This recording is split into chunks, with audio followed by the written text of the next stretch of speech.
میں بلال اب لوگوں کا سردار تھا۔ اس وقت جب میں یہ بات بتا رہا ہوں میرے لبوں پر مسکراہٹ مچل رہی ہے۔ خدارا مجھے اس احساس تفاخر کے گناہ پر معاف فرما دیجئے، اس لیے کہ میں کوئی معمولی سردار نہ تھا۔ بے شک میں یہ بات چند لوگوں کی طرح وثوق سے کہہ سکتا ہوں کہ میں ایک فطری طور پر پیدائشی سردار تھا۔ ہر غلام کے ذہن کے ایک کونے میں یہ خیال موجود رہتا ہے کہ وہ فرار ہو جائے، اور میں بلال کے ذہن میں بھی اسی خیال نے کھلبلی مچا رکھی تھی۔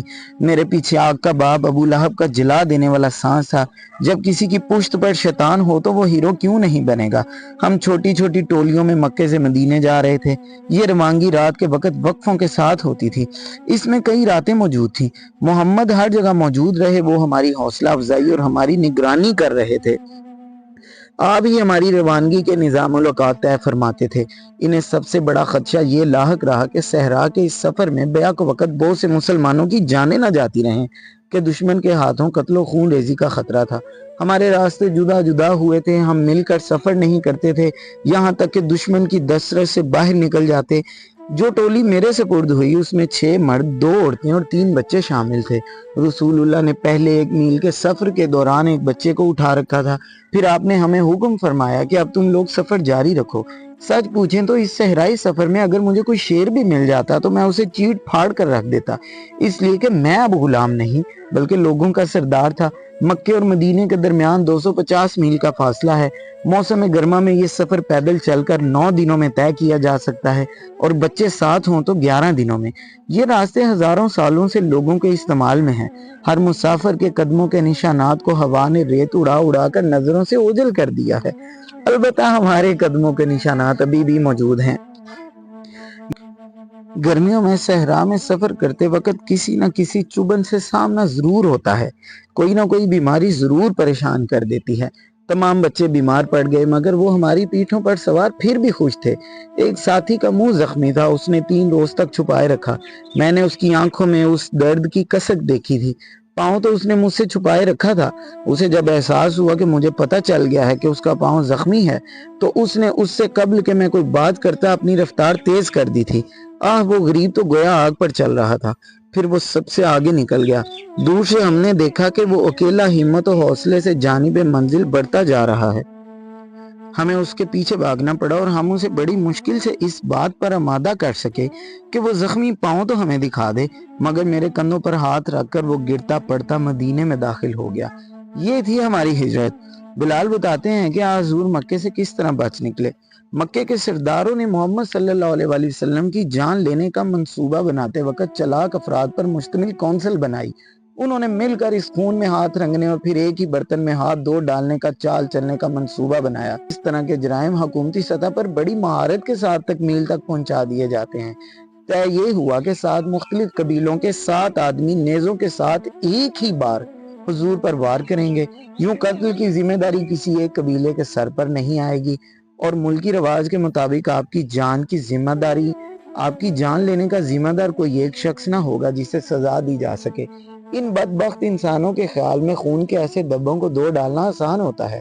7 نیزوں کی تجویز اس قدر تھی کہ میں نے سنا ہے کہ یہ تجویز شیطان کی طرف سے آئی تھی، جو انسانی شکل میں ان سرداروں کے اجلاس میں شریک ہو گیا تھا، جس میں یہ فیصلہ کیا جانا تھا کہ اس سے یہ کوئی بعید بھی نہ تھا کہ شیطان اس طرح کے کاموں میں بڑی مہارت دکھایا کرتا ہے، اسے پہچاننا بڑا مشکل ہوتا ہے۔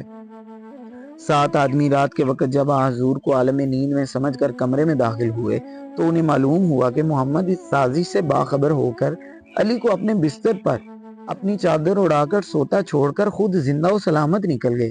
علی یہاں حضور کے چچا زاد بھائی میرے نزدیک نہایت اعتدال پسند انسان تھے۔ وہ اٹھے اور ان 7 آدمیوں کو دیکھ کر مسکرائے اور انہیں بتایا کہ جو بستر اب خالی تھا اس پر تو وہ سو رہے تھے۔ گو محمد مکے سے نکل چکے تھے مگر خطرے میں تھے۔ ابو سفیان نے اعلان کیا جو کوئی یہاں حضور کو جس شکل میں بھی لے آئے گا اسے 100 اونٹ انعام میں دیے جائیں گے۔ گھوڑے اور اونٹ اپنے سواروں کے ساتھ ہر طرف دوڑا دیے گئے تھے۔ 100 اونٹوں کا انعام بھی معمولی نہ تھا۔ میں غلام ہوں، اس لیے آپ کو یہ بتانے کی صلاحیت رکھتا ہوں کہ ایسے موقع پر انسان اپنی جنس کے دوسرے انسان کا تعاقب کس طرح کرتا ہے، اسے اس کام میں کس قدر لذت حاصل ہوتی ہے، اس کا جنون اسے کہاں سے کہاں تک پہنچاتا ہے۔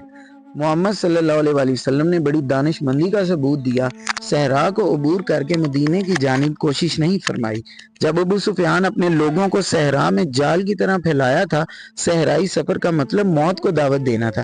اس کے برعکس اللہ کے نبی کی اللہ کی طرف سے رہنمائی فرمائی گئی اور آپ مدینہ سے دور مخالف سمت میں چلے گئے۔ حضور غار ثور میں چلے گئے، جیسا کہ قرآن پاک میں ارشاد ہے، اور اللہ سب سے بہترین تدبیر کرنے والا ہے۔ ابو بکر بھی پیغمبر خدا کے ہمراہ تھے۔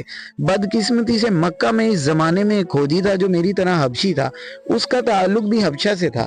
وہ صحرا کے ایک ایک انچ سے واقف تھا، اس کے بارے میں مشہور تھا کہ وہ تو ہوا کو سونگ کر فضا میں موجود پرندوں کی کھوج لگا لیتا ہے اور چٹانوں پر نقوش پا تلاش کر لیتا ہے۔ اس کے ساتھیوں کا دعویٰ تھا کہ یہ ایک سور کی مانند ہے، یہ تو ہوا کو بھی دیکھ سکتا ہے۔ جب باقی کھوجی آگے جا رہے تھے، یہ بار بار اصرار کرتا تھا پیچھے چلو۔ اس کا کہنا یہ تھا کہ محمد کے قدموں کے نشانات تو پیچھے کی طرف جا رہے ہیں۔ وہ اپنے تجربے کی مدد سے غار ثور کے دہانے تک پہنچ گیا۔ اس نے اپنے کندھے جھٹکے اور وہیں بیٹھ گیا۔ اس کے خیال میں وہ اپنا کام مکمل کر چکا تھا، اب قتل کی ذمہ داری لینے والے اپنا کام کر سکتے تھے۔ امیہ ابن خلف، ابو جہل اور دوسرے تلاش کرنے والے غار ثور کے باہر کھڑے تھے۔ ابو بکر نے فرمایا، ہمارا اب بچنا مشکل ہے، دشمن 20 کی تعداد میں ہے اور ہم 2۔ رسول اللہ نے سرگوشی کے انداز میں فرمایا، نہیں، اللہ بھی ہمارے ساتھ ہے، تم، میں اور اللہ، یعنی ہم 3۔ اس لمحے ایک مکڑی نے غار کے دہانے پر جالا تن دیا تھا۔ 2 جنگلی کبوتر اڑتے ہوئے آئے، ان کی چونچ میں تنکے تھے۔ انہوں نے پلک جھپکنے کی دیر میں گھونسلہ تیار کر کے اس میں انڈے دے دیے۔ محمد اور ابو بکر غار کی تاریکی میں موجود تھے، مگر مکڑی اور کبوتروں کو تو ذرا برابر خوف نہ تھا۔ پھر امیہ، میرا پرانا آقا، ہاتھ تلوار میں لیے چٹانوں کی جانب بڑھا۔ اس نے ہمیشہ کی طرح خوف و ہراس پھیلا دیا۔ جنگلی کبوتر اڑ گئے، مکڑی سوراخ میں گھس گئی، مگر جالا، آشیانہ اور انڈے تو اسے نظر آ رہے تھے۔ بات بالکل واضح تھی کہ جالا توڑے بغیر بھلا غار میں کیسے کوئی جا سکتا ہے؟ جہاں لوگوں کا آنا جانا ہو، وہاں پرندے کہاں گھونسلہ بنا کر انڈا دیتے ہیں؟ امیہ نے کھوجی کو برا بھلا کہا، گھوڑے پر سوار ہوا اور چلا گیا۔ کھوجی نے بھی اپنا راستہ لیا۔ مجھے کسی نے بتایا کہ اس نے عہد کر لیا تھا کہ آئندہ کسی انسان کی کھوج میں نہیں نکلے گا۔ غالباً یہ قدرتی باتیں تھی۔ مکڑی نے جالا تن دیا اور جنگلی کبوتروں نے گھونسلہ بنا کر انڈے دے دیے۔ تاہم اس روز پیغمبر خدا کی زندگی مکڑی کے نازک جالے پر منحصر تھی اور دین 2 جنگلی کبوتروں پر انحصار کر رہا تھا۔ 3 روز تک حضور اور ابو بکر اس غار میں اللہ کی موجودگی میں منتظر رہے کہ وہ ان کا پیچھا کرنے والے تھک ہار کر تلاش چھوڑ دیں۔ چوتھی شب ایک بدو جو بت پرست تھا 2 اونٹ سواری کے لیے اور کچھ خوراک کا سامان لے کر یہاں پہنچا۔ وہ صحرا کے خفیہ راستوں سے واقف تھا، اس لیے اسے یہاں تک پہنچنے میں کوئی دشواری نہ ہوئی۔ پیغمبر خدا، آپ کے یار غار حضرت ابو بکر اور وہ بت پرست رات کی تاریکی میں پہاڑ سے نیچے اترے اور مغرب کی طرف نکل گئے۔ 2 روز بعد بحیرہ احمر نظروں کے سامنے تھا۔ انہوں نے لوگوں کے استعمال والے راستے سے ہٹ کر ایک بڑا نصف دائرہ بنایا اور شمال کی سمت چل پڑے۔ ایک کھوجی نے پھر بھی انہیں دیکھ لیا۔ اس کے پاس اعلیٰ نسل کا عربی گھوڑا تھا۔ اللہ نے اس گھوڑے سے گرا دیا اور گھوڑے کے پاؤں زمین میں دھنس گئے۔ وہ شخص مسلمان ہو گیا تھا، اس کا نام سراقہ ہے۔